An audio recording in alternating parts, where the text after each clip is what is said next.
It was just after 6 in the morning when Mason Turner stepped onto the weathered porch of his isolated Montana ranch, seeking the crisp forest air filled with pine scent and morning dew. The former combat medic hadn't fully awakened yet, shuffling outside in his worn flannel shirt and beaten boots, yawning and dreaming of strong coffee to help jumpstart another day in his self-imposed hermitage amid nature. In that moment, he froze, as if struck by an electrical current, because there, just steps away, was a massive German shepherd, her presence seeming to fill all the space around, making the air thick and motionless. The dog wasn't moving, wasn't growling, showed no sign of aggression. She simply stood there, on his porch, breathing heavily, her body trembling and fur matted, partially wet, as if she'd just emerged from a storm-tossed river or a difficult battle with an unknown enemy.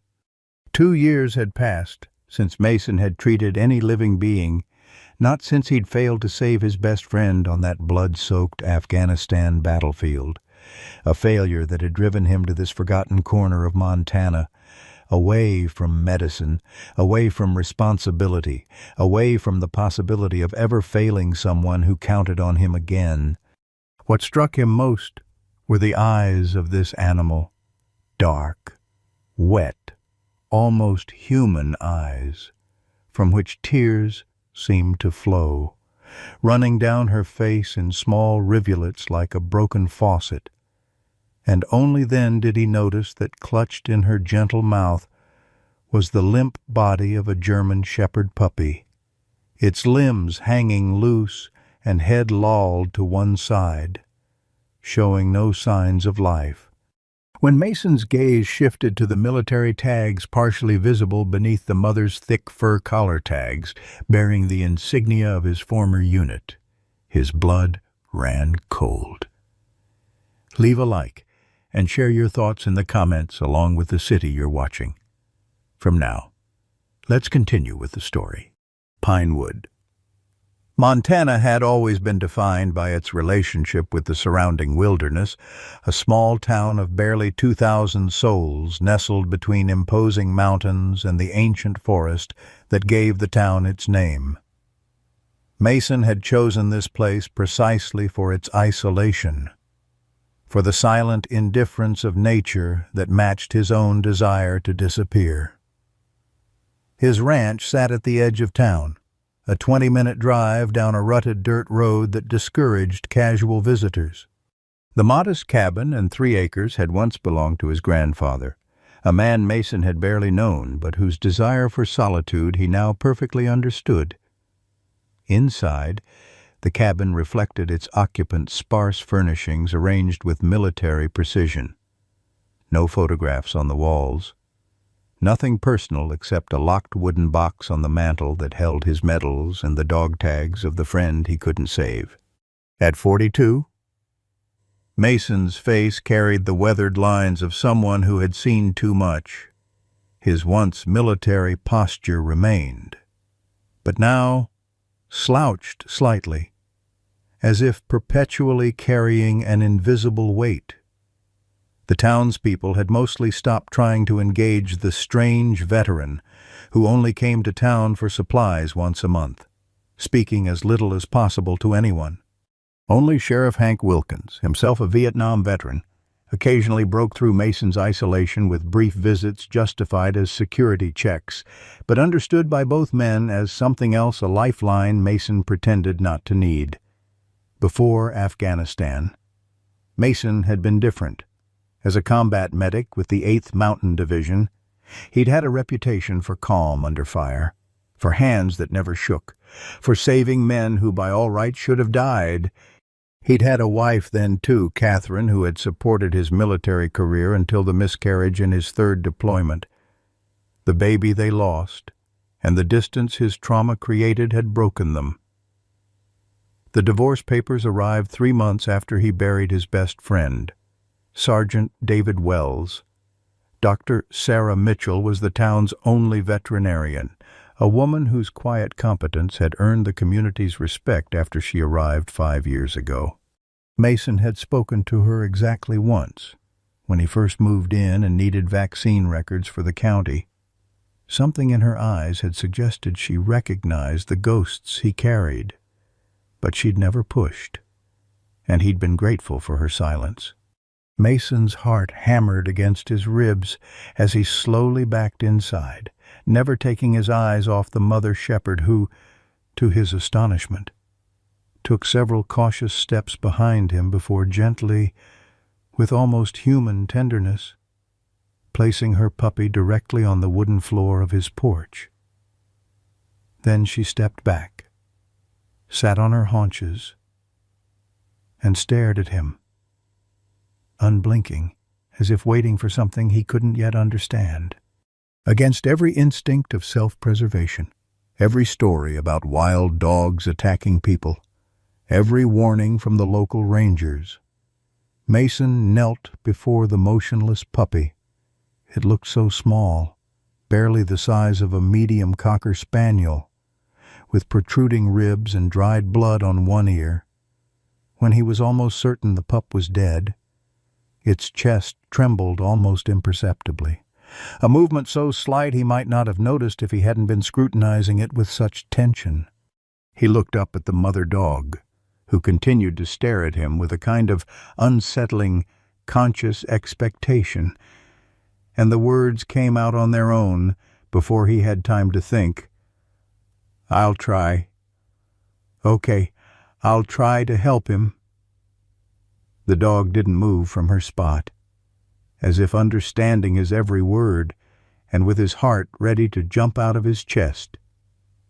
Mason carefully wrapped the trembling puppy in his flannel shirt and slowly, without making sudden movements, retreated into the house. He expected a growl or attack at any moment, but the shepherd simply continued to sit silently, as if she knew something he didn't. Once inside, he laid the puppy on the couch and frantically began gathering anything that might help: towels, an electric heating pad, water bottles acting more on instinct than knowledge, glancing out the window where the dog remained an immobile shadow keeping watch on his house. The puppy was cold to the touch, nearly inert, but hadn't yet crossed the final line. Mason stood in the middle of his living room, holding this almost lifeless little creature in his arms, thinking, "What the hell do I do now?" And in that moment, he realized this wasn't just a strange encounter with a stray animal, not just some bizarre twist of fate. It was something more, something that had chosen him, despite all the laws of nature and common sense. He wasn't ready for this responsibility, but it seemed the dog was ready to trust him, and she remained waiting, positioned at the boundary of his property, watching the house all day as he tried to save her puppy, which seemed to refuse to pass into another world without a fight. Mason's medical training took over as he assessed the pup's condition. The most obvious injury was the right hind leg, bent at an unnatural angle, clearly broken.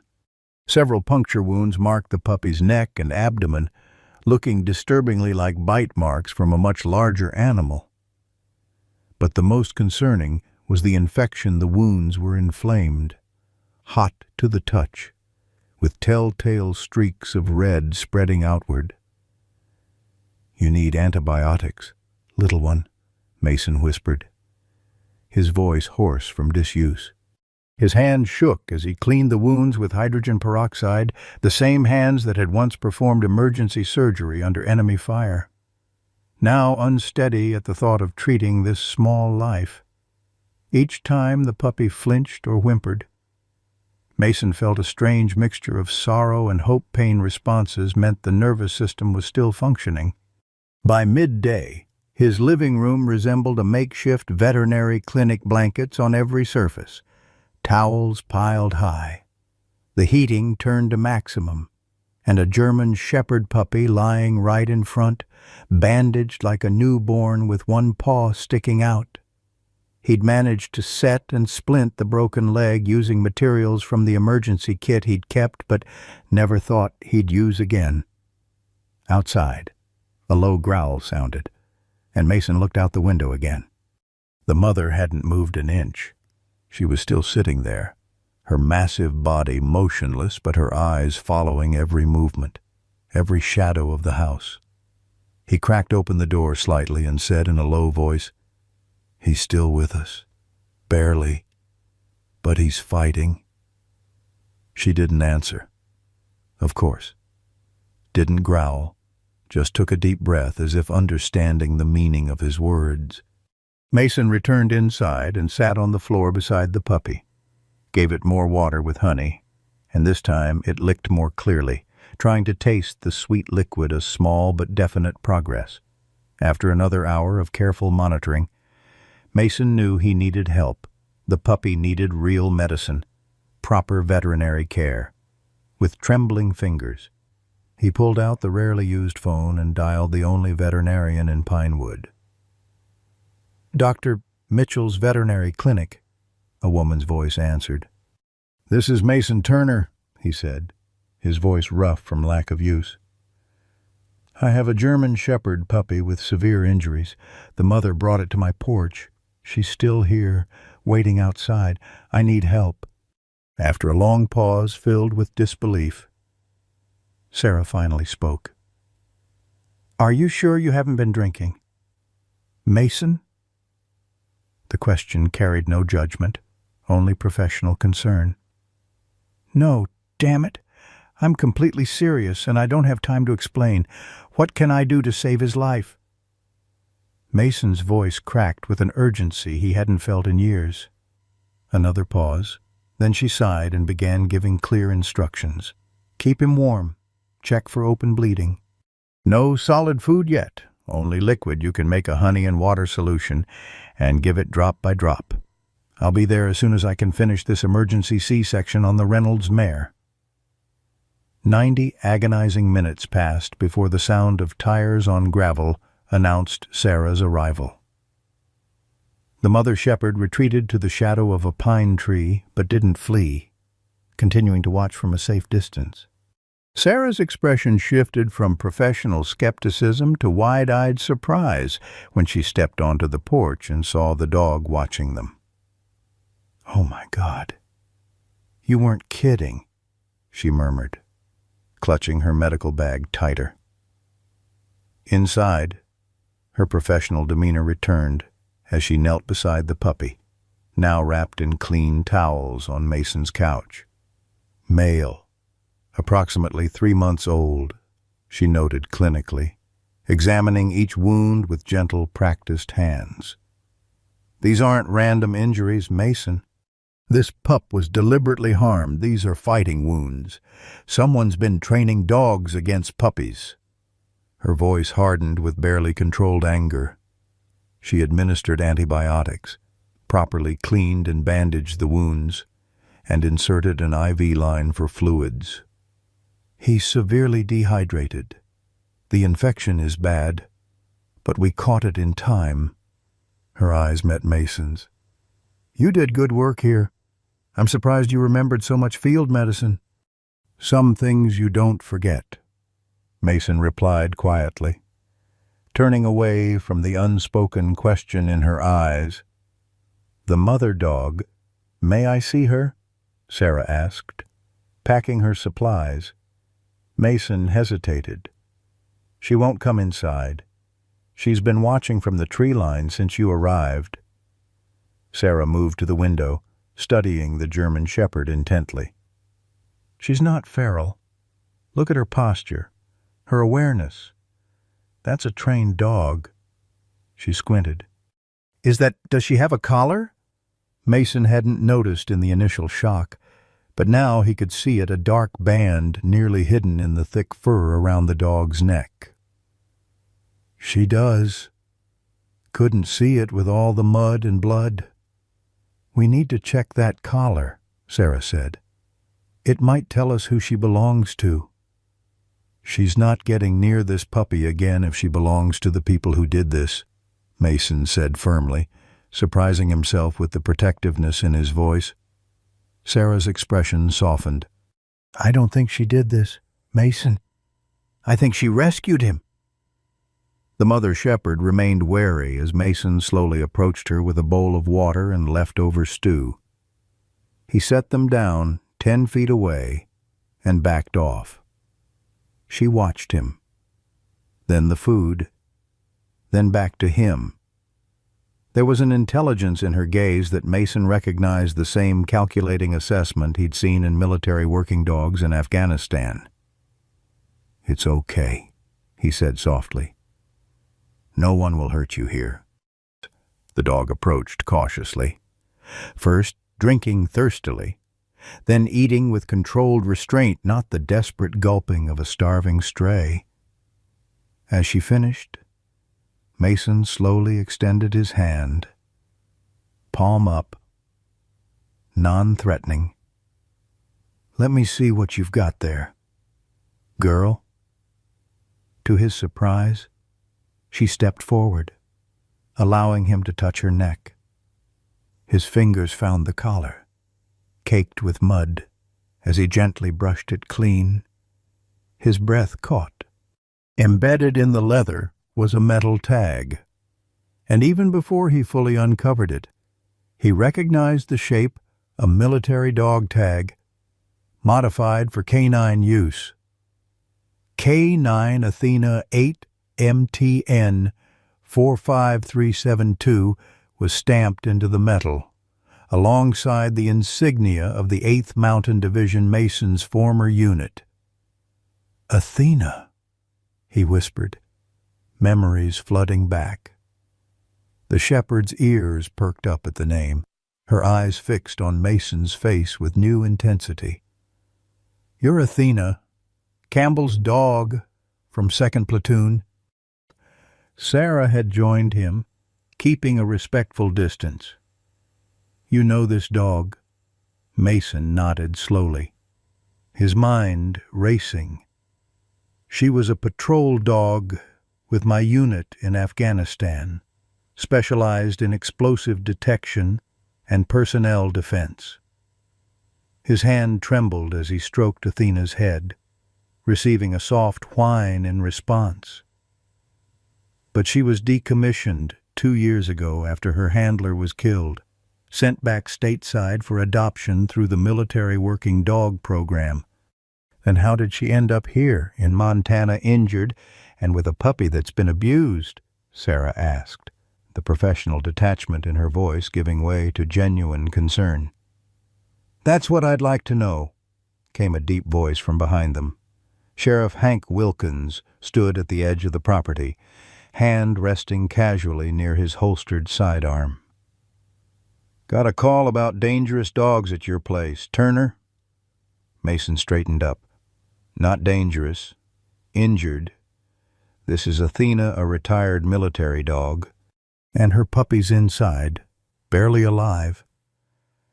Hank's weathered face remained impassive, but his eyes softened slightly at the mention of military service. He approached slowly, allowing Athena to assess him. "Military? Huh. Then she's government property. Stealing one's a federal offense."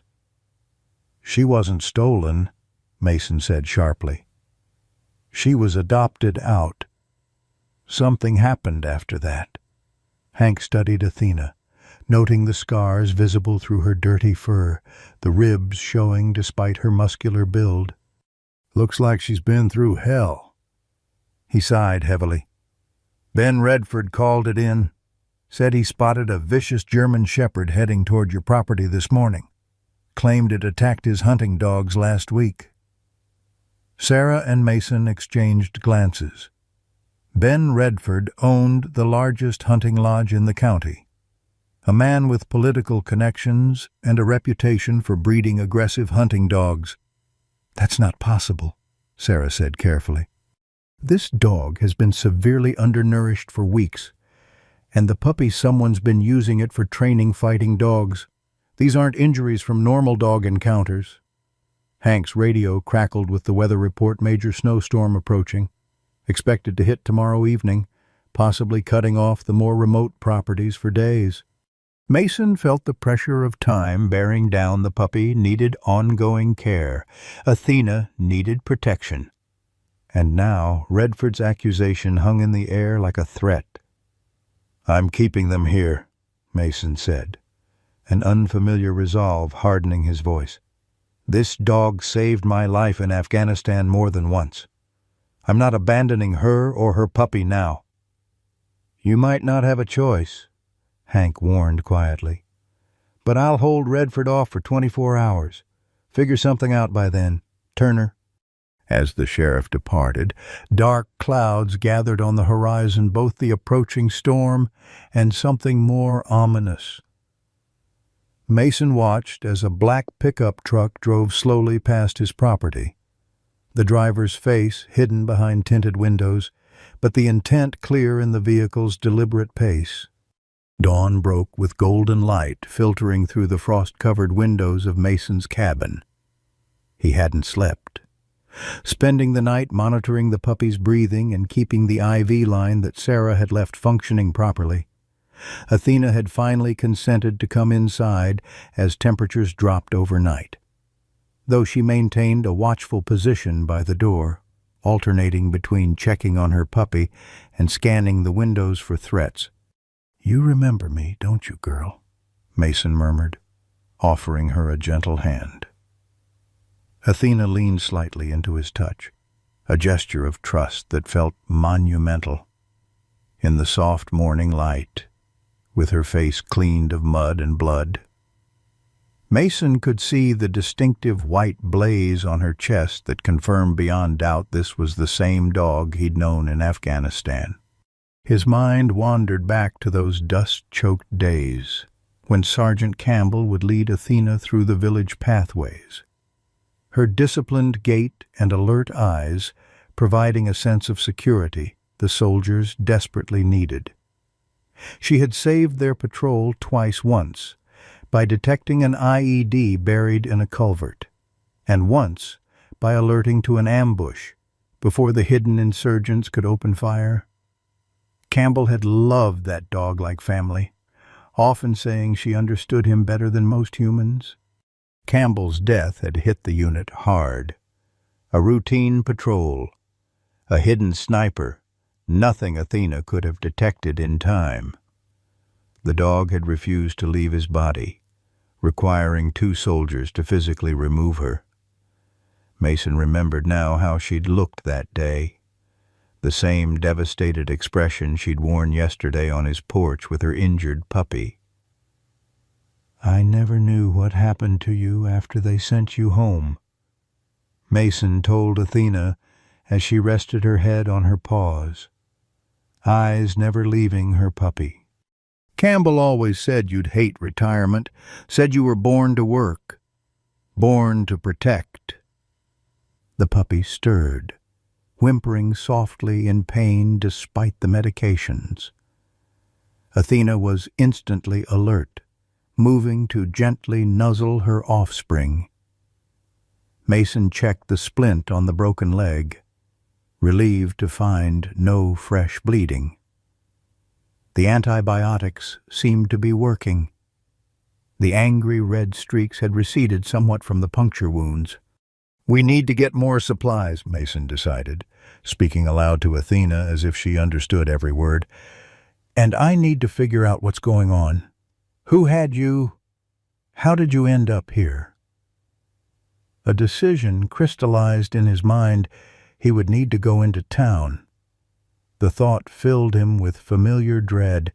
He'd spent 2 years avoiding extended human contact, speaking only when absolutely necessary for supplies. But Athena and her puppy needed things he didn't have. "I'm not leaving you here alone," he told Athena. "Not with that truck driving by yesterday. You're coming with me, and we'll make a bed for the little one in the back seat." Preparing for the trip took time. Mason carefully transferred the puppy to a padded box that would serve as a secure transport bed. He filled a backpack with the medications Sarah had provided, along with extra bandages and the half-empty bag of puppy food she'd left. He also, after a moment's hesitation, unlocked the wooden box on his mantel and removed his service pistol, checking it methodically before securing it in his belt holster beneath his jacket. Athena watched these preparations with the focused attention of a dog who recognized the routine of mission preparation. When Mason finally opened the door to his truck, she jumped in without hesitation, positioning herself protectively next to the box containing her puppy. The drive into Pinewood took 20 minutes along winding forest roads, already showing the first dusting of snow from the approaching storm. Mason noticed how Athena tensed as they passed Ben Redford's hunting lodge, a sprawling log structure set back from the road, surrounded by kennels where his prized hunting dogs were kept. Athena's ears flattened against her head, a low growl rumbling in her chest. "Something happened there, didn't it?" Mason murmured, his suspicions deepening. Main Street was quiet when they arrived. Just a handful of pickup trucks parked outside the general store that also housed the town's only pharmacy. Mason pulled up, hesitating before turning to Athena. "Stay with your puppy. I'll be quick." Inside, Mason felt the familiar weight of eyes tracking his movements, the curiosity of small-town residents toward their resident recluse. He gathered what he needed quickly: more bandages, pediatric electrolyte solution that would work for a puppy, extra antibiotics from the pharmacy counter, where an understanding Harold Jenkins filled prescriptions for both humans and animals in this remote community. "Stocking up before the storm hits." "Mason?" Harold asked, his tone friendly but eyes curious as he bagged the medical supplies. "Something like that," Mason replied tersely. "Heard you've got yourself a dog situation," Harold continued, lowering his voice. "Jeannie at the diner overheard Sheriff Hank talking with Ben about it this morning. Said Ben's pretty worked up about some vicious German shepherd." Mason stiffened. "The dog isn't vicious." "Well, Ben's claiming it killed one of his prize hunting hounds and mauled another," Harold said, eyebrows raised. "Says it's been causing trouble for weeks, stealing food, threatening people. Animal control's coming up from Billings tomorrow morning if the storm holds off." The news hit Mason like a physical blow. Athena killing dogs. The disciplined military dog he knew wouldn't attack without extreme provocation, and the timeline made no sense. Athena had been severely undernourished, clearly on the run for some time. "Thanks for the heads up," Mason managed, gathering his purchases and turning to leave. "Mason," Harold called after him, voice softer now. "Folk around here respect what you did over there. Whatever's happening, just be careful with Ben. He's got the county commissioner and half the sheriff's department in his pocket." Outside, Mason was loading the supplies into his truck when he spotted Ben Redford himself emerging from the hardware store across the street. Redford was a tall man in his mid-40s, with the weathered complexion of someone who spent his life outdoors. He wore expensive hunting gear despite being in town, as if his identity needed constant visual reinforcement. Their eyes met across the street, and after a moment's hesitation, Redford changed direction, heading straight for Mason with a false smile plastered on his face. "Turner," he greeted, his voice carrying the forced heartiness of a politician. "Heard you've taken in a stray? That's mighty kind of you." "Not a stray," Mason corrected, his body automatically shifting to place himself between Redford and the truck window where Athena watched intently. Retired military working dog, served in Afghanistan. Something flickered in Redford's eyes. Surprise, or perhaps calculation. Is that so? Well, military or not, that dog's been causing problems. Killed my best red-bone hound last week. Mauled another so bad I had to put it down. When exactly did this happen? Mason asked, keeping his voice level with effort. Tuesday night. Dog broke into my kennels somehow. Redford's eyes narrowed. You calling me a liar? Turner, just getting the facts straight. This dog was barely able to walk when she showed up at my place yesterday morning, starved, injured, and she was carrying a puppy that someone had clearly used as bait for fighting dogs. Mason emphasized the last words, watching Redford's reaction carefully. A muscle twitched in Redford's jaw, but his expression remained neutral. Lots of strays in these woods. Lots of bad things happen to animals. Nature's cruel. This wasn't nature, Mason said flatly. And Athena isn't staying in town. I'm taking her and her puppy to the vet in Billings today, before the storm. Athena. Huh? Already named her. Redford's smile didn't reach his eyes. Better hurry then. Storm's moving in faster than predicted. Roads to Billings might already be closing. He glanced meaningfully at the darkening sky. Shame about that puppy, though. Some animals just aren't meant to survive. As Redford walked away, Mason felt Athena's eyes on him through the window. The interaction had confirmed his growing suspicions. Something was very wrong in Pinewood. And somehow, Athena had gotten caught in the middle of it. His phone rang as he climbed back into the truck. Sarah's name flashed on the screen. Mason? Where are you? Her voice was tense, urgent. In town, getting supplies. About to head to Billings to get better care for the puppy. Don't? The single word was sharp with warning. The roads to Billings are already closed. Highway Patrol just put out the alert. And Mason... She hesitated. Animal Control isn't coming tomorrow. They're already here, at my clinic, with Ben Redford's ranch manager. They have paperwork to seize any German Shepherd in the county matching the description of a dangerous animal that attacked Redford's dogs. Mason's hands tightened on the steering wheel. That's impossible. Athena's been injured and starving. There's no way she attacked anything. I know. Sarah's voice dropped to a whisper. Mason, there's something you need to know. This isn't just about a stray dog. There's been rumors in the county for months about an illegal dog-fighting ring. 3 of my clients have had dogs disappear in the past year. The state investigator who came to look into it vanished too, supposedly transferred. But no one can reach him. The pieces began clicking into place in Mason's mind. And you think Redford is involved? I don't know, but his hunting lodge would be the perfect cover remote. Private land, soundproofed kennels, and he breeds those aggressive coonhounds. She paused. Mason, if Athena escaped from there with her puppy, then Redford wants her back to eliminate the evidence. Mason finished grimly.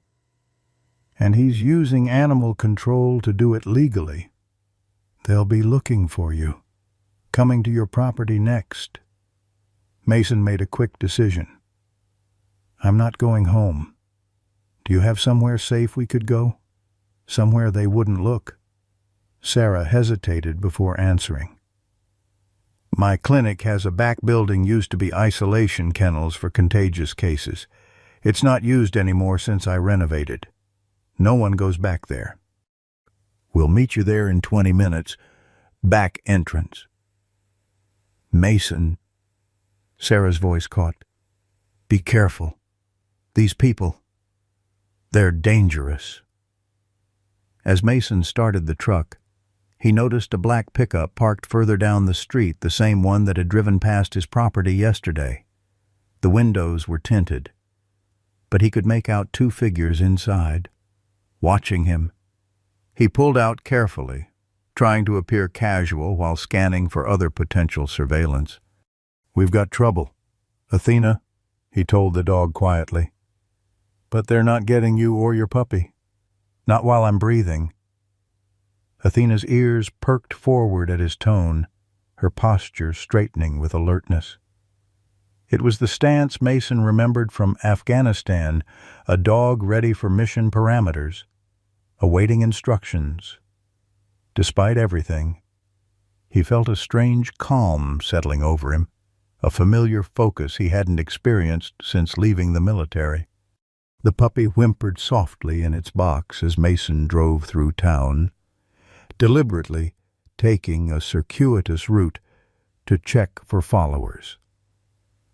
The black pickup appeared in his rearview mirror 2 turns later, maintaining a consistent distance. "They're not even trying to hide it," Mason muttered, making a sudden turn down a residential side street.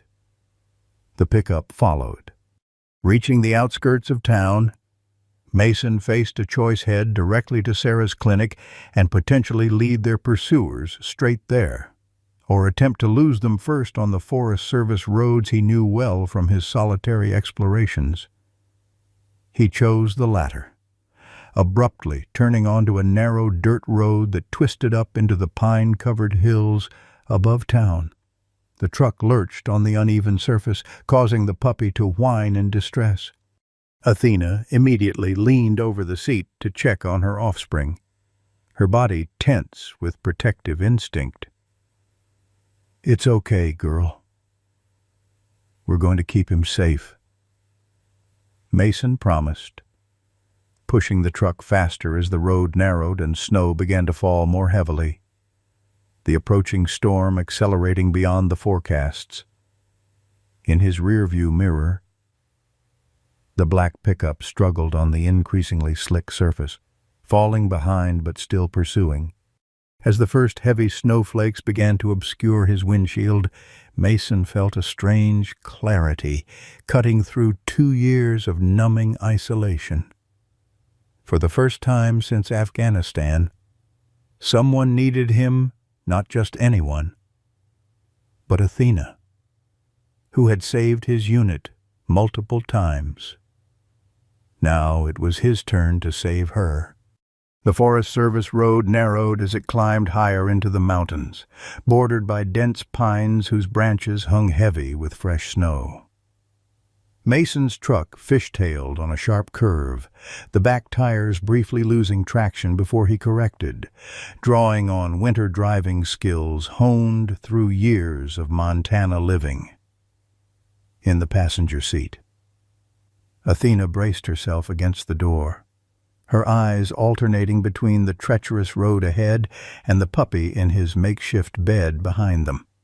"We're losing them," Mason muttered, glancing in his rearview mirror, where the black pickup had fallen significantly behind, its headlights now just distant pinpricks through the thickening snowfall.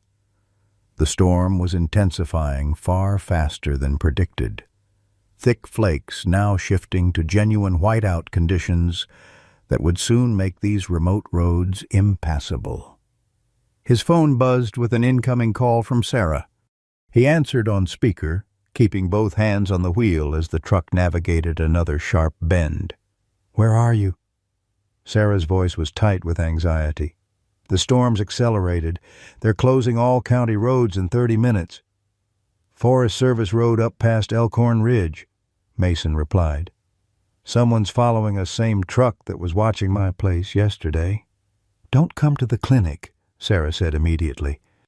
"They've just arrived here 2 county deputies with Ben's ranch manager, Kenneth. They're insisting on searching every building for dangerous dogs. I'm stalling them with paperwork, but they've got a warrant." Mason swore under his breath. "Any sign of Hank?" "No. And that's strange. He usually handles anything important personally." A flash of movement caught Mason's attention as a large pine branch, heavy with snow, crashed onto the road just ahead. He swerved to avoid it, the truck's tires spinning before finding purchase again. "Sarah, listen carefully," Mason said, making a split-second decision. "There's an old Forest Service cabin about 4 miles up Trapper Creek, used for fire watch in the summer, abandoned in winter. I found it hiking last year. We'll head there to wait out the storm." "You can't stay there with an injured puppy," Sarah protested. "He needs medical attention, proper facilities." "Then you'll have to meet us there when you can," Mason said firmly. "Bring whatever supplies you can carry. This puppy's survival depends on it." After ending the call, Mason turned onto an even narrower track that branched off the main Forest Service road, a route barely visible through the snow and one their pursuers would likely miss in these conditions. The truck crawled along at 15 miles per hour, its headlights illuminating only a few feet ahead in the thickening white curtain. "Going to be rough for a while, Athena," Mason said to the dog, who watched him with unwavering attention. "But we've been through worse, haven't we?" "Girl." The shepherd made a soft sound in her throat. Almost a whine, but not quite a sound Mason remembered from Afghanistan, when she would try to communicate something urgent to her handler. He'd always been impressed by how Campbell seemed to understand these subtle vocalizations. "I wish Campbell was here," Mason said quietly. "He'd know exactly what you're trying to tell me." 15 tense minutes later, the cabin materialized through the snow, a small, weathered structure nestled against the hillside, its dark windows staring like empty eyes into the gathering storm. Mason parked as close as possible, then faced his next challenge, getting the injured puppy inside safely, through rapidly deepening snow and howling wind. "Stay," he instructed Athena, who watched intently as he pulled on his heavy winter jacket. "I'll check the cabin first, then come back for you too." The cabin door was secured with a simple Forest Service padlock that Mason had learned to open during previous explorations, a skill left over from military training that he rarely had cause to use these days. Inside, the single room was Spartan, but sound a small wood stove, a rough table with 2 chairs, a simple cot along one wall, and shelves stocked with basic emergency supplies. Working quickly, Mason started a fire in the wood stove using split logs stacked beside it, grateful to find them dry enough to catch with the help of emergency fire starter from his truck's kit. Within minutes, the first waves of heat began to push back the cabin's bone-deep chill. Returning to the truck, he carefully lifted the box containing the puppy, wrapping it in his own coat for added protection. "Come on, Athena, quick now." The shepherd followed close at his heels as they made their way through snow now nearly knee-deep. Inside the cabin, Mason placed the puppy's box near the wood stove, adjusting the distance to provide warmth without overheating. Athena immediately positioned herself beside her offspring, her body creating an additional barrier against the cold drafts still seeping through the cabin's aging walls. The puppy's condition remained stable but precarious. The infection appeared contained by the antibiotics, but the broken leg needed proper veterinary attention, and the little one's breathing had taken on a concerning raspy quality. Mason checked the IV line Sarah had placed, relieved to find it still functioning, but the bag of fluids was nearly empty. "Hang in there, little one," he murmured, gently stroking the puppy's head with a single finger. "Help is coming." Outside, the storm had escalated to a full blizzard. Snow driven horizontal by fierce winds that made the old cabin creak and groan like a living thing. The temperature was dropping rapidly as night approached, and Mason worked methodically to secure their shelter stuffing rags into the worst gaps around the windows, building up the fire and taking inventory of the emergency supplies. A sudden change in Athena's demeanor caught his attention. The shepherd had gone rigid, ears forward, eyes fixed on the cabin door. A low growl rumbled in her chest. Mason immediately extinguished the kerosene lamp, plunging the cabin into darkness except for the orange glow from the wood stove. He moved silently to the window, using his body to block the firelight as he peered out into the swirling white chaos of the blizzard. At first, he saw nothing. Then, a fleeting shadow moved through the storm, the outline of a vehicle approaching slowly. Its headlights dimmed. The black pickup had somehow followed their trail despite the weather and Mason's attempts at evasion. "How the hell did they find us?" Mason whispered to Athena, whose growl deepened in response. The truck stopped about 50 yards from the cabin, its engine cutting off. Two figures emerged, heavily bundled against the storm. Even through the snow, Mason could make out the distinctive shape of rifles carried across their chests. They weren't just looking for dogs, they were hunting. Mason quickly assessed their options. The cabin had only one door and two windows, both facing the approach the men were taking. The back wall butted directly against the steep hillside. They were effectively cornered. His hand moved to the service pistol at his belt, a last resort he hoped desperately to avoid. Shooting someone, even in self-defense, would bring complications that could separate him from Athena and her puppy permanently. "We need another way," he murmured, scanning the cabin's interior with new urgency. His gaze settled on a small hatch in the ceiling, likely access to a storage loft. Without hesitation, Mason dragged the table beneath it and climbed up to investigate. The hatch opened to reveal a narrow space beneath the peaked roof, just enough for a man and a dog to hide. More importantly, Mason spotted what appeared to be a rear vent or small window at the far end. Below, Athena watched with military-honed patience, understanding the need for quiet despite her obvious anxiety about her puppy. "I'm going to hand him up to you," Mason whispered, carefully lifting the box containing the puppy. Athena whined softly, but held her position as Mason gently transferred her offspring to the relative safety of the loft. The sound of boots crunching through snow grew louder. Mason quickly closed the wood stove's damper to reduce the fire's light, then climbed into the loft himself, pulling Athena up after him, no small feat given her size and weight. He barely managed to close the hatch when the cabin door burst open, sending a swirl of snow and frigid air into the room. "I know you're in here somewhere. Turner," a voice called out, not Ben Redford's, but one Mason recognized as Kenneth, Redford's ranch manager.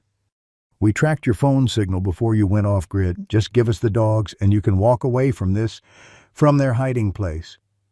Mason could see through cracks in the old floorboards as two men moved through the cabin below. Kenneth, a heavy-set man in his 30s with a patchy beard, carried a hunting rifle pointed carelessly around the room. The second man, younger and leaner, held what appeared to be a catch-pole, the kind animal control officers use to snare aggressive dogs. "Check under the cot," Kenneth ordered. "Turner's a crafty bastard." Mason held his breath, one hand resting on Athena's neck to keep her calm.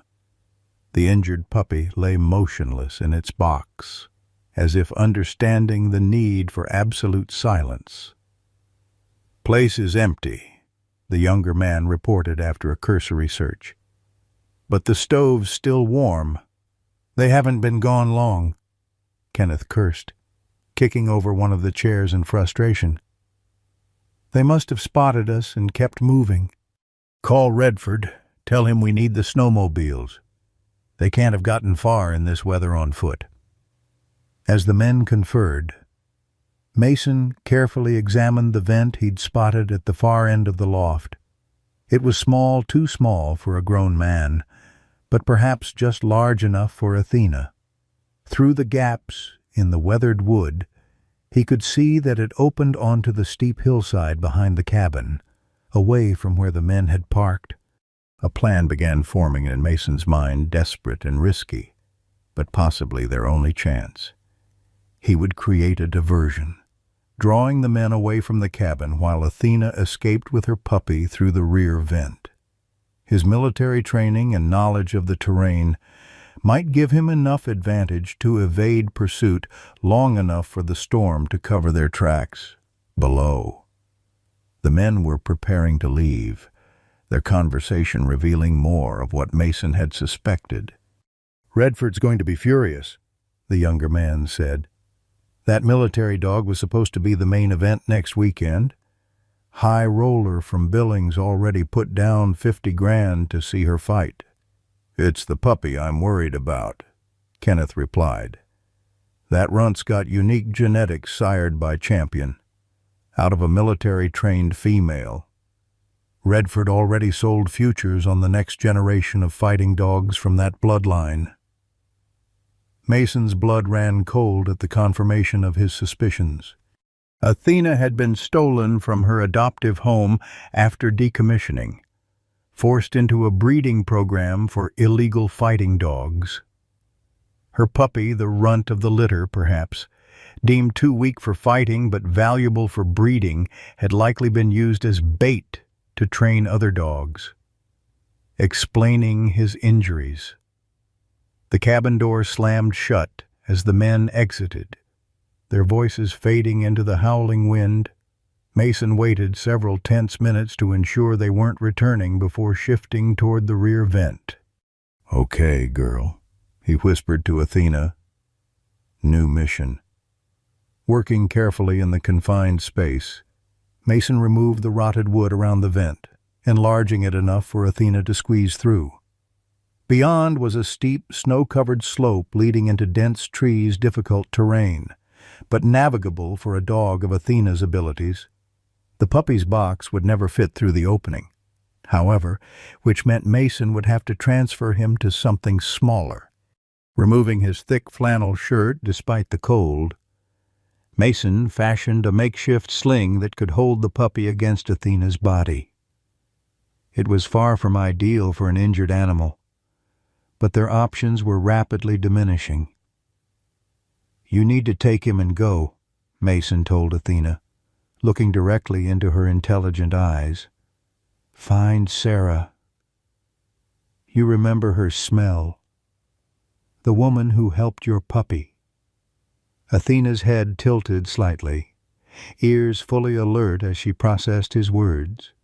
Mason had no idea how much human language she truly understood, but Campbell had always insisted she comprehended far more than most humans credited.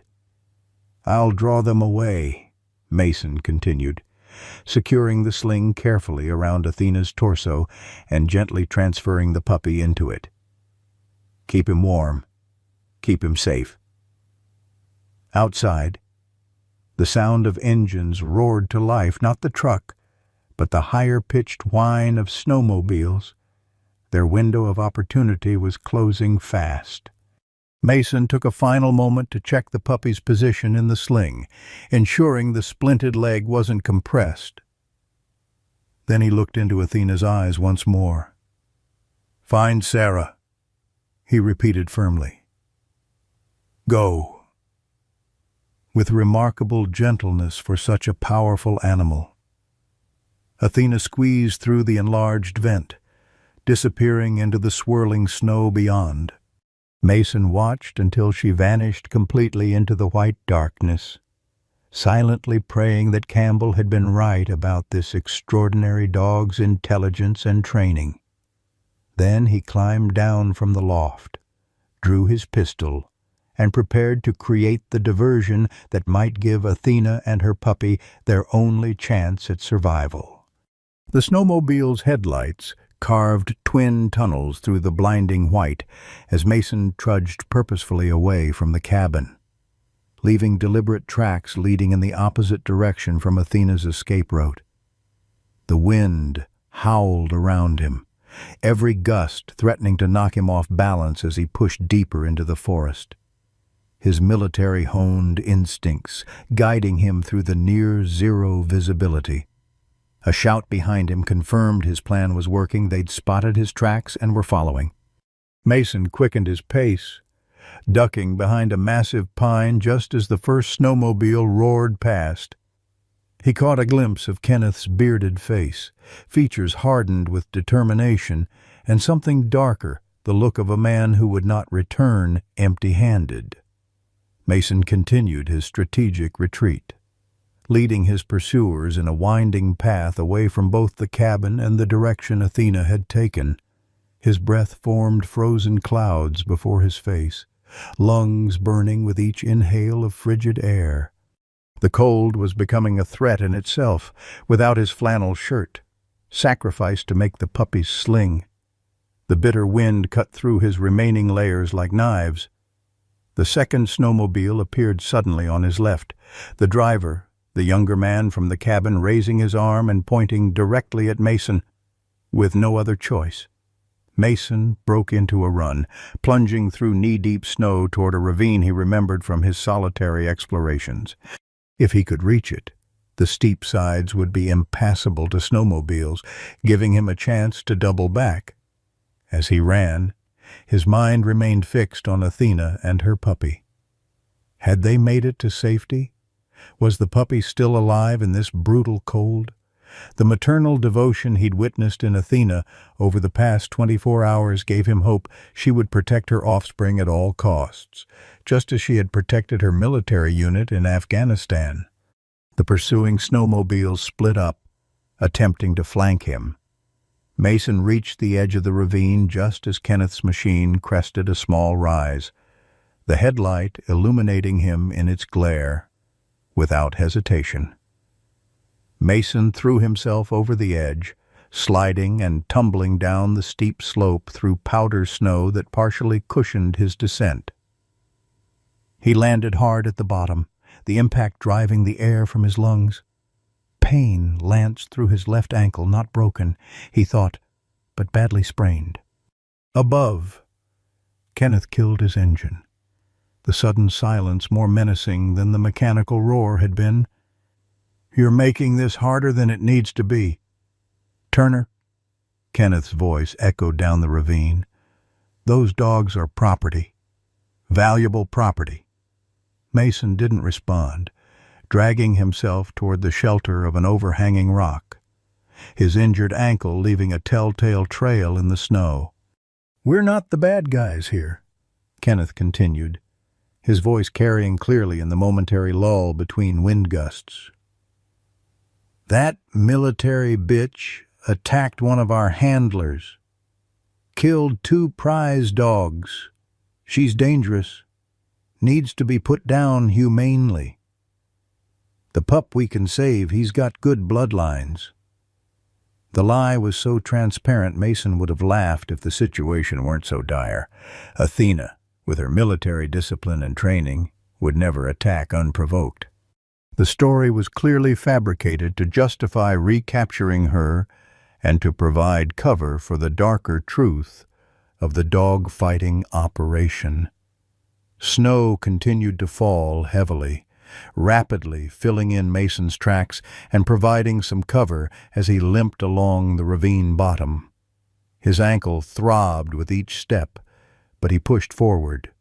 Knowing that stopping meant freezing to death in these conditions, the temperature was dropping steadily as night deepened, already well below zero with the wind chill. "Think about it. Turner," Kenneth called again, his voice more distant as he moved along the ravine edge, searching for a way down. "You really want to die out here for some dogs that aren't even yours?" The words struck Mason with unexpected force. How long had it been since anything mattered enough to risk his life for, since leaving the military? He'd merely existed breathing, eating, sleeping, but never truly living. The numbness that had enveloped him since Afghanistan wasn't just emotional, it was a complete withdrawal from life itself. Yet here he was, injured and freezing, hunted through a blizzard, all for a dog he barely remembered and a puppy he'd known for less than a day. The realization was both terrifying and strangely exhilarating. For the first time in 2 years, he felt something besides emptiness. A distant memory surfaced, Campbell sitting beside him in a dusty transport helicopter, Athena's head resting on her handler's knee. "You know what makes these dogs special?" "Doc," Campbell had asked, using Mason's unit nickname. "It's not just the training or the breeding, it's that they find purpose in protecting others. That's something you can't teach, it's just who they are." But doctors do. Mason's introspection was interrupted by the crack of a rifle shot, the bullet splintering bark inches from his head. He dove behind a fallen tree, heart pounding as a second shot followed, closer this time. "Found you!" Kenneth's triumphant voice called down. "Last chance to surrender. Turner, next one won't miss." Mason's hand moved to his service pistol. Fingers wrapping around the grip, he could return fire. Might even hit Kenneth despite the swirling snow and darkness. But gunfire would only draw the second snowmobile, and with his injured ankle, escape was becoming increasingly unlikely. The cold was working against him too, his extremities growing numb, reaction time slowing. Even if he evaded Kenneth and his partner, the sub-zero temperatures and worsening blizzard would likely kill him before dawn. His best hope, perhaps his only hope, was that Athena had reached Sarah with the puppy. The image of the puppy suddenly filled Mason's mind, the fragile body struggling to breathe, the broken leg splinted with makeshift materials, the infection that had been slowly responding to antibiotics. All that effort, all that fight for survival, only to be lost in this frozen hell. "No," Mason whispered, his resolve hardening. "Not again. Not on my watch." In Afghanistan, he'd been unable to save his friend, holding David's hand as the life drained from his body despite everything Mason's medical training could offer. The helplessness of that moment had broken something fundamental inside him, leaving a void that nothing had filled since, until now. As a third shot cracked through the night air, Mason made his decision. He wouldn't die here in this ravine. He wouldn't let Kenneth recapture Athena or her puppy. And most importantly, he wouldn't fail again to protect those who needed him. Crawling through the snow, Mason spotted what he was looking for. A narrow game trail leading steeply up the opposite side of the ravine, away from Kenneth's position. It would be a brutal climb with his injured ankle, but it offered his only chance of escape and, perhaps more importantly, of leading the pursuers even further from Athena's path. The sound of the second snowmobile grew louder, approaching Kenneth's position. Mason had perhaps 2 minutes before both men would be in position to spot him. Gritting his teeth against the pain, he began to climb. Dawn painted the snow-covered landscape in hues of pale pink and gold, the storm having finally exhausted itself sometime during the night. The transformation was startling. What had been a chaotic maelstrom of wind and snow now lay peaceful and pristine. The forest draped in white silence, broken only by the occasional sound of snow falling from overburdened branches. Mason woke with a violent shiver, momentarily disoriented before the events of the previous day came rushing back. He had somehow managed to climb out of the ravine and continue his desperate flight until exhaustion and cold had forced him to seek shelter beneath the low-hanging branches of a massive spruce. Using the last of his strength, he'd hollowed out a space in the snow and crawled inside, where the natural insulation and protection from wind had kept him alive through the night barely. His ankle throbbed mercilessly as he attempted to move, the joint swollen to nearly twice its normal size. Frostbite had begun to affect his fingers and the tip of his nose despite his efforts to keep them covered, but he was alive, which meant Athena and her puppy might be as well. The thought drove him to action. Forcing his stiffened body to move, Mason crawled from his improvised shelter and took stock of his surroundings. The snowmobiles were nowhere to be seen or heard. Likely his pursuers had been forced to abandon their search as the blizzard intensified, but that respite would be temporary. Once conditions allowed, they would resume their hunt with renewed determination. Mason needed to find his bearings. The thick cloud cover and uniformly white landscape made orientation difficult. But as a frequent hiker in these mountains, he had developed an instinctive sense of direction. Squinting against the bright glare of sunlight on fresh snow, he identified a tall rock formation to the East Sentinel Rock, a landmark he knew well.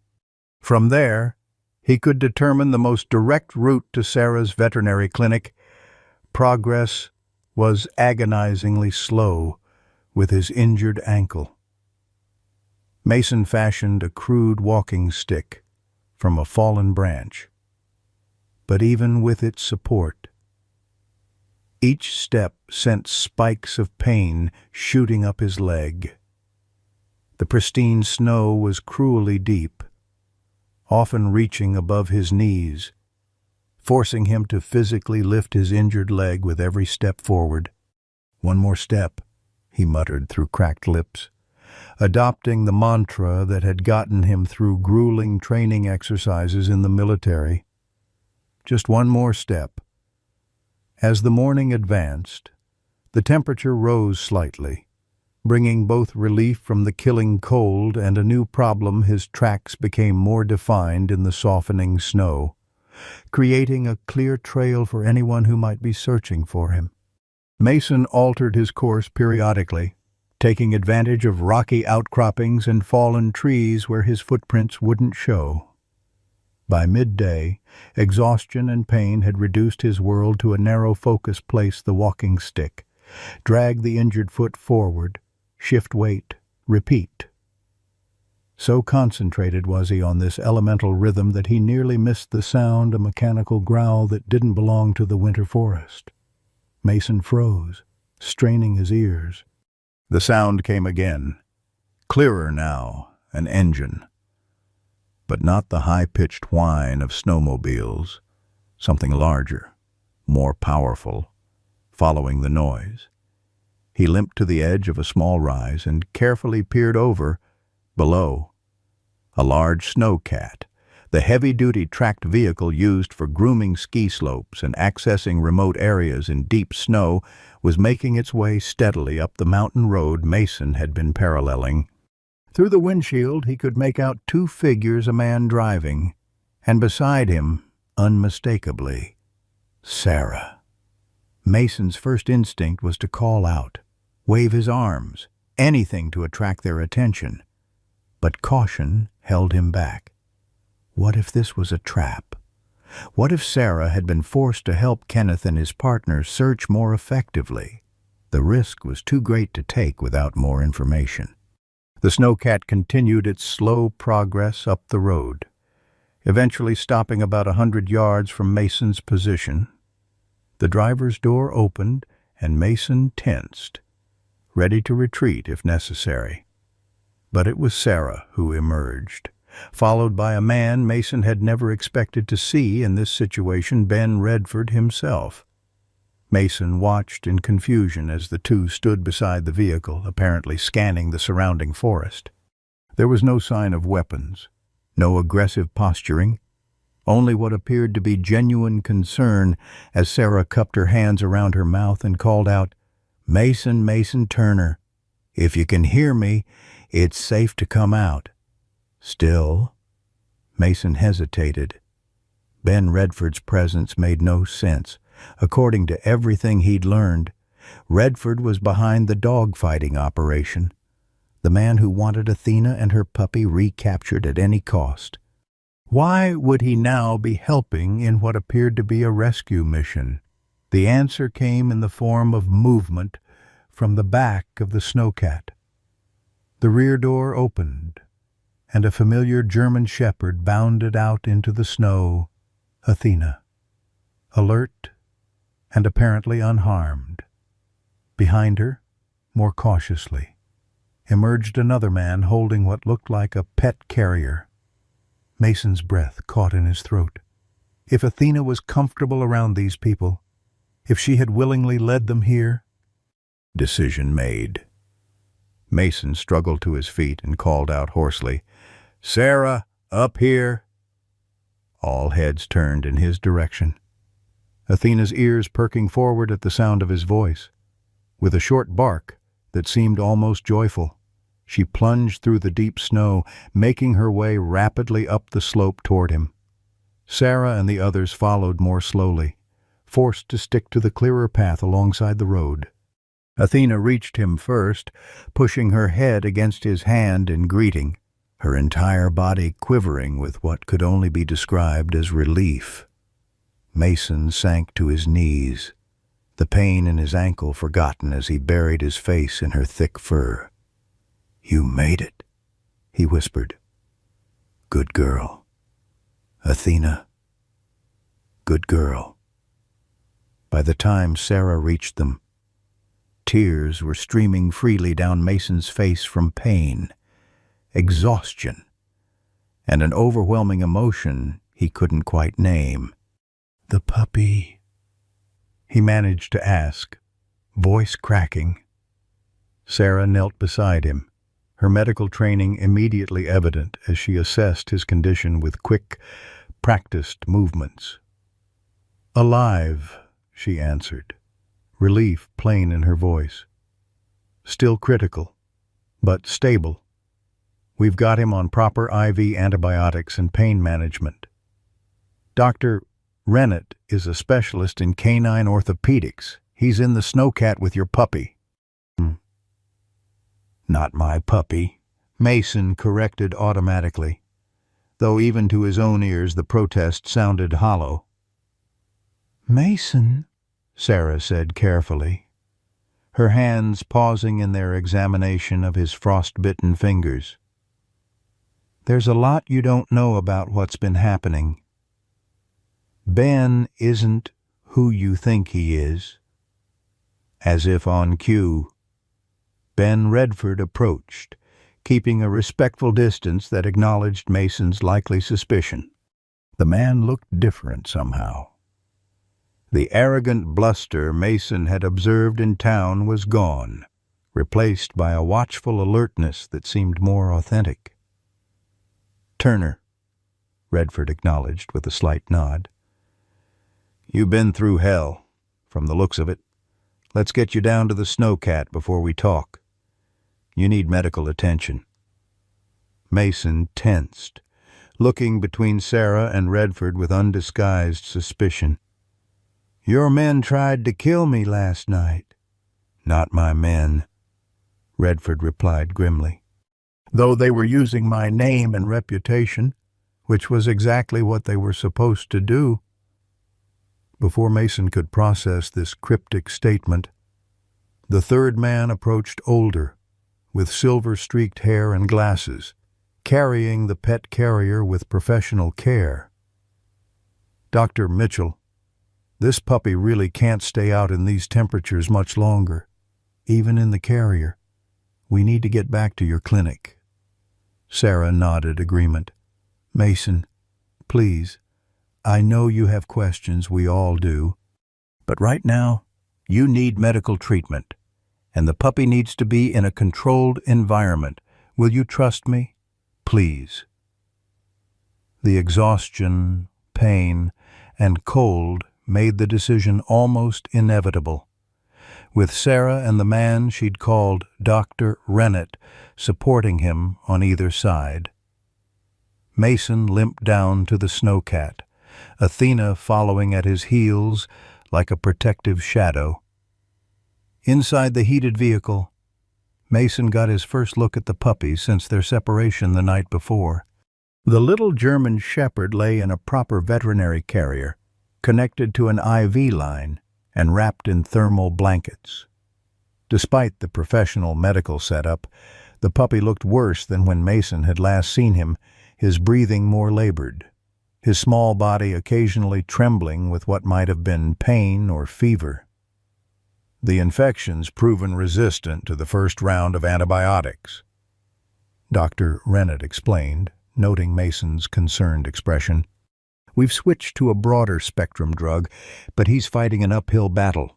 The trauma, the cold, the stress of movement, none of it helps. As the snowcat began its careful descent, Mason found himself seated across from Ben Redford, with Sarah beside him checking his vital signs and treating his frostbitten extremities with expert care. Athena had positioned herself protectively between Mason and Redford, her body language alert but not aggressive. "I think you owe me an explanation," Mason said, his voice stronger now that he was beginning to warm up. Redford exchanged glances with Sarah before speaking. "I'm not a hunting lodge owner. Turner. At least, that's not my primary occupation." He reached slowly into his coat, respecting Athena's watchful gaze, and withdrew a leather credential wallet. "I'm with the Montana Department of Justice. Special Investigations. I've been undercover in Pinewood for 11 months investigating a multi-state dogfighting ring." Mason stared at the badge and ID, the pieces suddenly rearranging themselves in his mind. "Kenneth and the others, they think you're part of the operation. A wealthy investor looking to expand into breeding and training specialized fighting dogs," Redford confirmed with distaste. "It's taken nearly a year to infiltrate the inner circle. We were weeks away from having enough evidence for coordinated raids across 3 states when your Athena here complicated everything. She's not my—" Mason began automatically, then stopped, looking down at the shepherd pressed against his leg. "What happened? How did she end up in a dog-fighting ring?"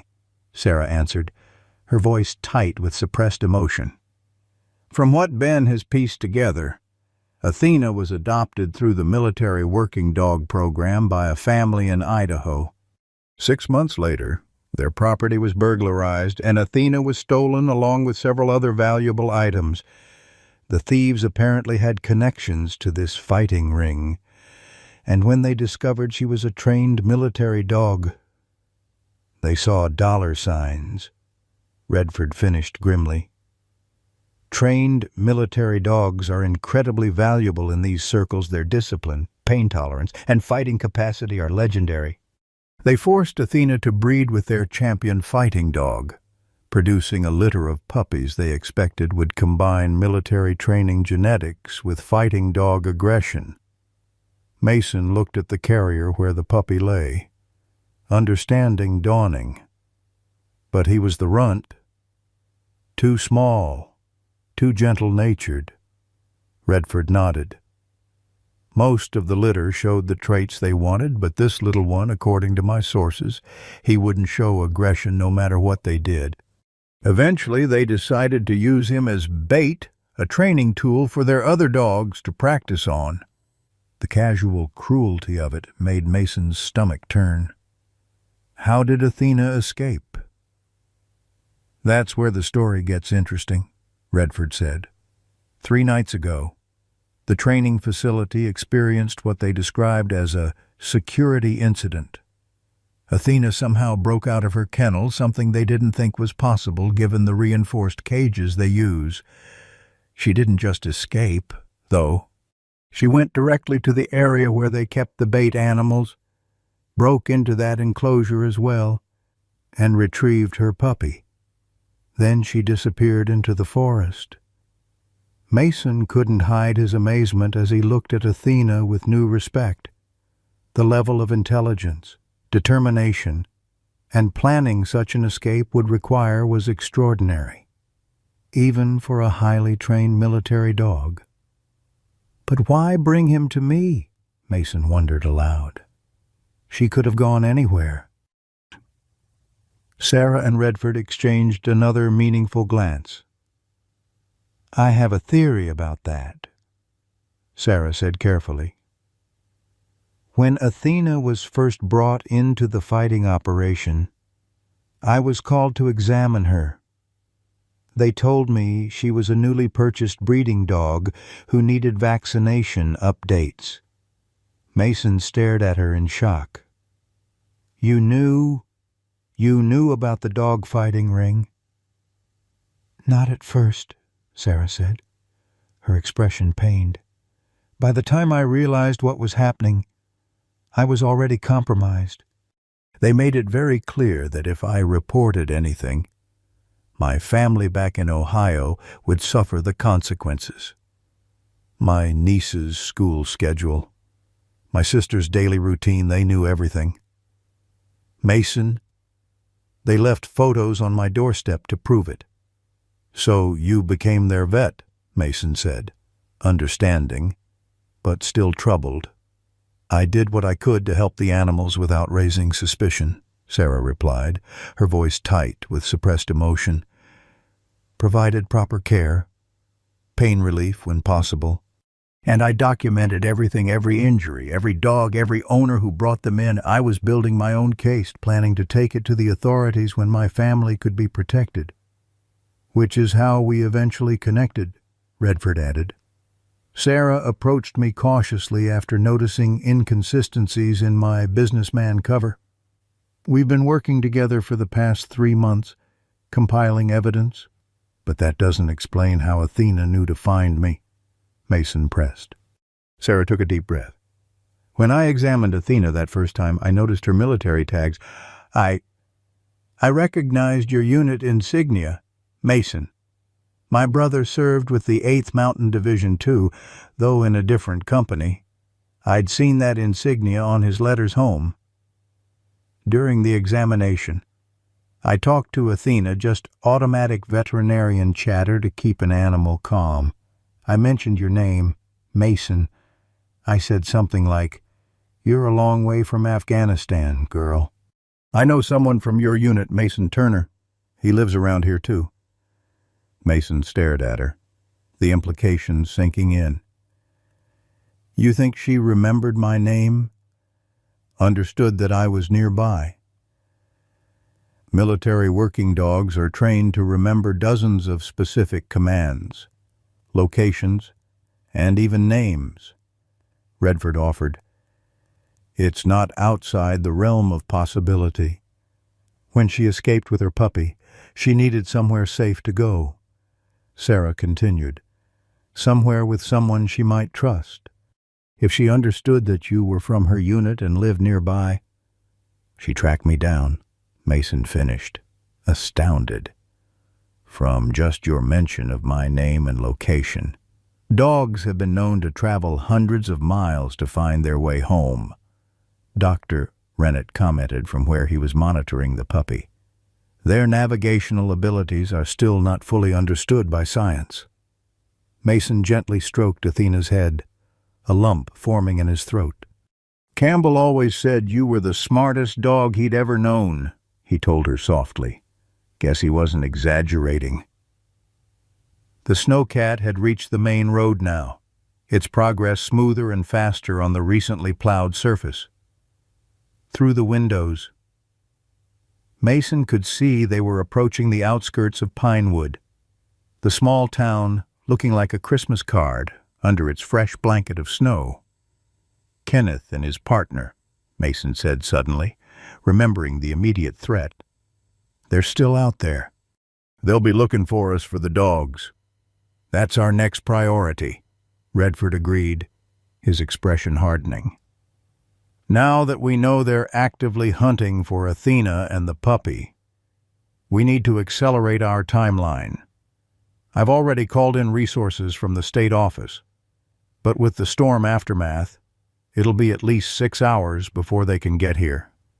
"Where are we going now?" Mason asked as they passed the town's welcome sign. "My clinic has a secure area in the back building," Sarah explained. "It's where Athena brought the puppy last night after you helped her escape from the cabin. We'll be safe there until backup arrives." As they drove through town, Mason noticed how eerily empty the streets remained in the storm's aftermath. Most businesses were still closed, windows dark, sidewalks uncleared. The snowcat attracted curious glances from the few residents who had ventured out to begin snow removal, but no one approached or questioned its presence. Then, as they turned onto the road leading to Sarah's clinic, Mason spotted a familiar black pickup parked half-hidden behind the town's small grocery store. Even from this distance, he could see two figures inside, watching their passing with unmistakable interest. "We've got company," Mason warned, nodding toward the truck. "Kenneth and his partner, they're watching us." Redford followed his gaze, his expression grim. "So much for the element of surprise. Hold on, this just got complicated." 6 months later, Mason stood on the porch of his ranch, watching the Montana sunset paint the sky in brilliant oranges and pinks. The property had undergone a remarkable transformation since winter. The once sparse yard now featured a large, securely fenced exercise area, a renovated barn converted into climate-controlled kennels, and garden boxes filled with vegetables and herbs with medicinal properties, but the most significant changes weren't visible in the landscape. They resided in Mason himself, evidenced by the easy smile that now came readily to his face as he watched Athena and Scout, the puppy's official name, now racing through the tall grass at the edge of the property. Scout bore little resemblance to the dying puppy that had appeared on Mason's porch half a year earlier. Now a lanky adolescent with oversized paws that promised substantial growth to come. He moved with only the slightest hint of a limp, a permanent reminder of his early trauma, but not one that limited his exuberant approach to life. His coat gleamed with health, and his eyes held the bright intelligence that marked him as Athena's offspring. "They look happy," Sarah said, stepping onto the porch and handing Mason a mug of coffee. She came to stand beside him, close enough that their shoulders nearly touched. "They are happy," Mason agreed, accepting the coffee with a grateful nod. Hard to believe how close we came to losing him. The days following their dramatic rescue had been touch and go for Scout. The infection had proven stubborn, requiring 2 weeks of intensive veterinary care at Sarah's clinic before the puppy turned the corner toward recovery. During that time, Mason had rarely left his side, sleeping on a cot in the clinic's back room, reading aloud to the puppy during the long nights when fever made the little one restless. Athena had been equally devoted, refusing food unless Mason brought it to where she maintained her vigil beside Scout's kennel. The bond between mother and son had only strengthened through their shared ordeal. Evident now in the synchronized way they moved through the field, Athena patiently moderating her pace to match Scout's still developing abilities. "The district attorney called this morning," Sarah said, sipping her coffee. "Kenneth's plea deal went through. In exchange for testimony against the entire network, he'll serve 12 years instead of 20. Mason nodded, unsurprised. In the aftermath of that day at Sarah's clinic, events had unfolded with dizzying speed. Kenneth and his partner had indeed been watching, planning to raid the clinic and recapture Athena and Scout. What they hadn't anticipated was the backup Redford had already positioned 2 state troopers disguised as snow removal personnel, strategically placed to intervene the moment Kenneth made his move. The resulting standoff had been tense but brief. Outnumbered and outgunned, Kenneth had surrendered. though his partner had attempted a desperate escape that ended with his vehicle sliding into a snowbank half a mile from the clinic. Both men were taken into custody, and their cooperation had led to coordinated raids across 3 states, bringing down one of the largest dogfighting operations in the Northwest. 12 years isn't enough, Mason said quietly. The memory of Scout's broken body and Athena's desperate plea for help still vivid in his mind. Maybe not, Sarah acknowledged. But his testimony ensures the organizers will get much longer sentences.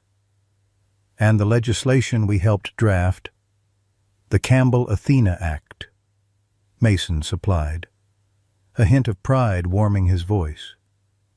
Yes, when it passes next month, it will create much stricter penalties for dogfighting and establish special protections for retired military working dogs.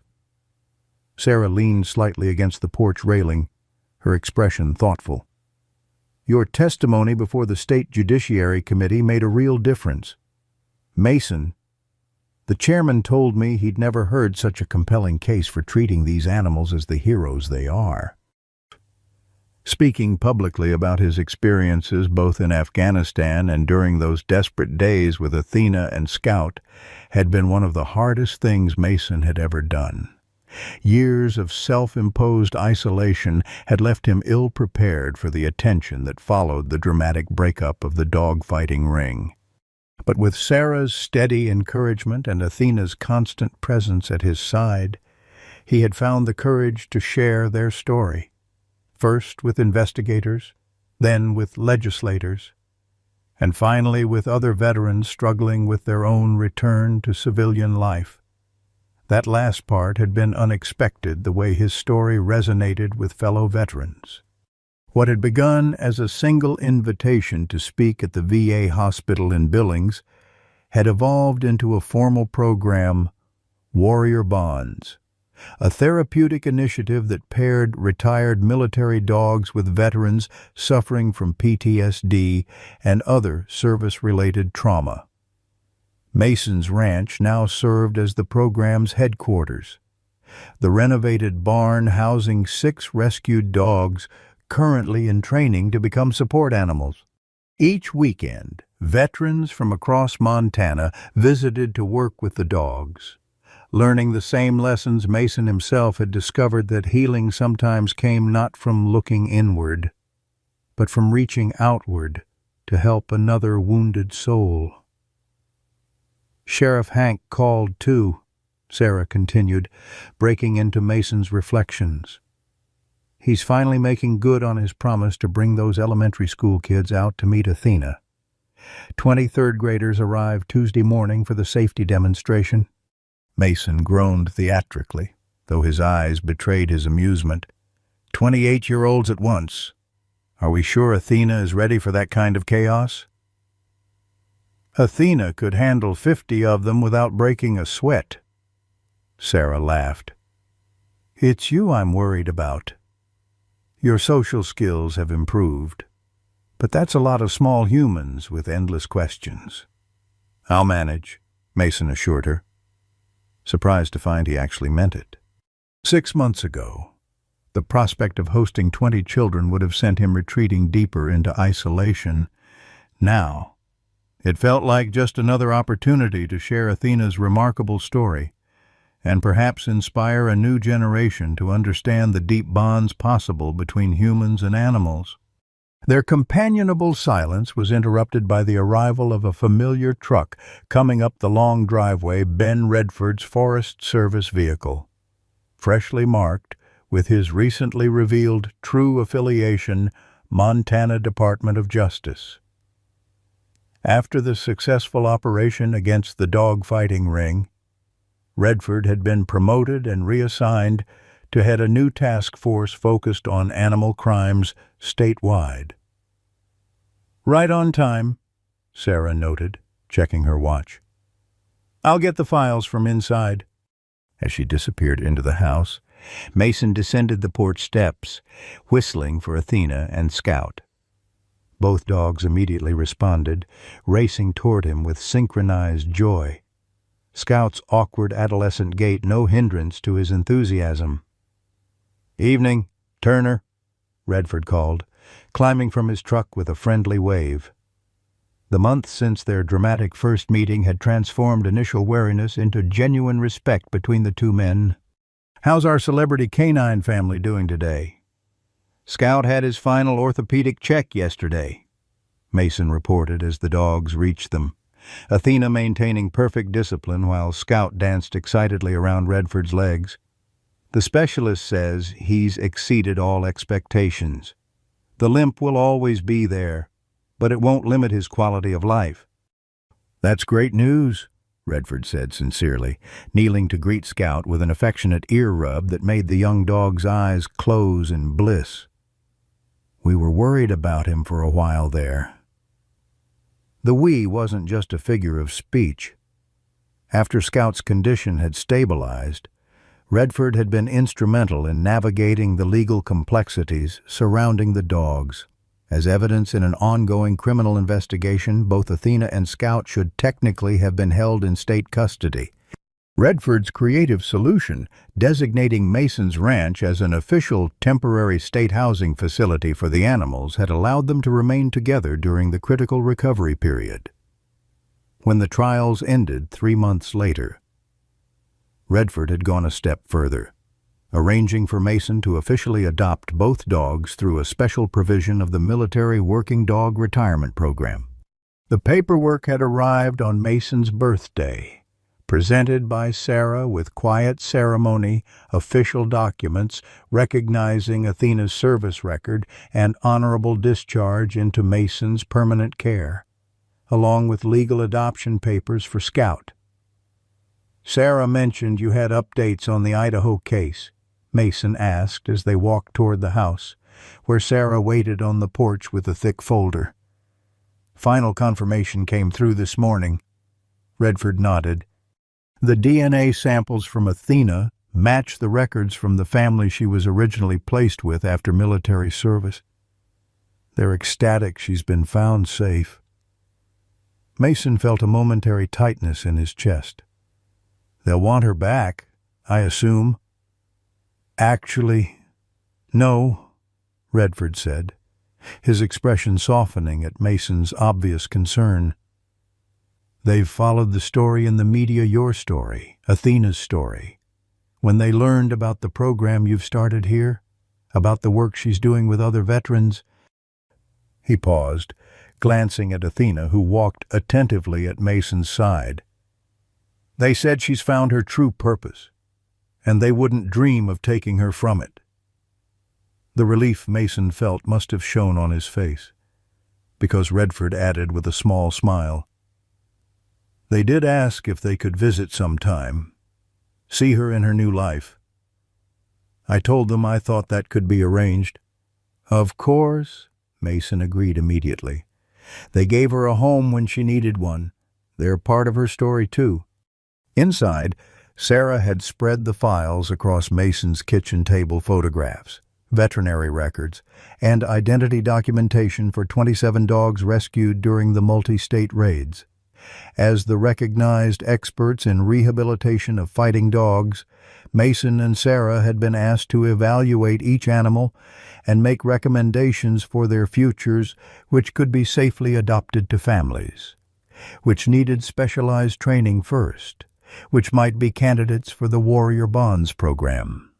It was painstaking, often heartbreaking work, but deeply necessary. Each file represented a dog that had suffered unimaginable cruelty and now deserved the best possible chance at a better life. Mason, Sarah, and Redford worked through them methodically, their complementary expertise, medical, behavioral, and legal, creating a comprehensive approach to each case. As the evening progressed and the files were sorted into carefully considered categories, the conversation shifted to the future plans for expanding the ranch's facilities, applications from new veterans hoping to participate in the program, and discussion of an upcoming documentary about Athena that a national network wanted to film. It's getting late, Redford finally noted, gathering his notes.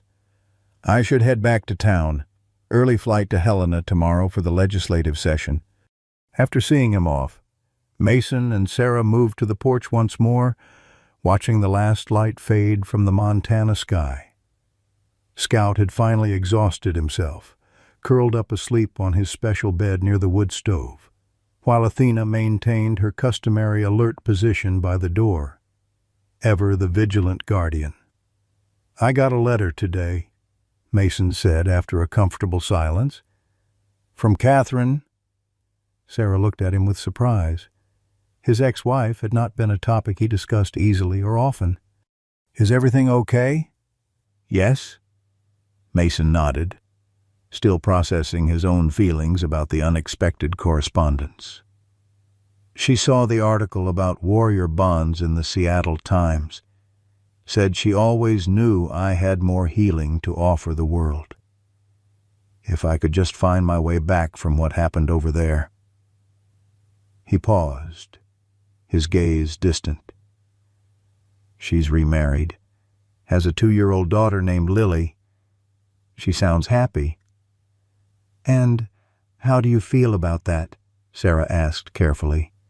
Mason considered the question with the newfound emotional honesty that had become part of his healing journey.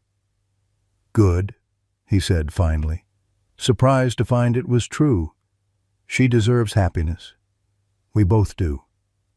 Sarah's hand found his in the gathering darkness, her fingers warm and steady as they interlaced with his own. Their relationship had evolved gradually over the months of working together, professional respect deepening to friendship, and friendship slowly blossoming into something more. Neither had rushed the process, both carrying past wounds that needed time to heal, but the direction was clear in the comfortable way they now moved through each other's lives. Speaking of happiness, Sarah said softly, Dr. Rennett offered me partnership in his Billings practice again. Full orthopedic specialization, state-of-the-art facility, significant increase in salary. Mason's heart sank, though he fought to keep his expression neutral. Billings was over 2 hours away, not an impossible distance, but enough to fundamentally change what they were building together. That's a great opportunity, he managed. You've earned it. Your work with Scout alone would qualify you as an orthopedic specialist. Sarah turned to face him fully, her expression unreadable in the twilight. I turned it down. You what, Sarah? That's your dream position. You've talked about specializing in orthopedics since I've known you. Dreams change, she said simply. I'm going to stay in Pinewood, keep my practice here, but I am making one change. Mason waited, suddenly uncertain. I've asked Dr. Latimer to join my practice as a partner. She's a recent graduate with interest in rural veterinary medicine. Her addition will free me up to spend more time here, working with the Warrior Bonds program, if that's okay with you. The future unfolded before Mason's mind's eye, days filled with purpose, helping dogs and veterans heal together. Evenings like this one, sharing quiet moments with Sarah, Athena and Scout, running free on land that had once felt like an exile, but now felt like a sanctuary. More than okay, he assured her, drawing her closer as the first stars appeared overhead. Inside, Scout whimpered softly in his sleep, perhaps chasing dream rabbits or reliving fragments of his traumatic early days. Immediately, Athena rose from her position by the door and went to him, settling her warm body protectively against his smaller one.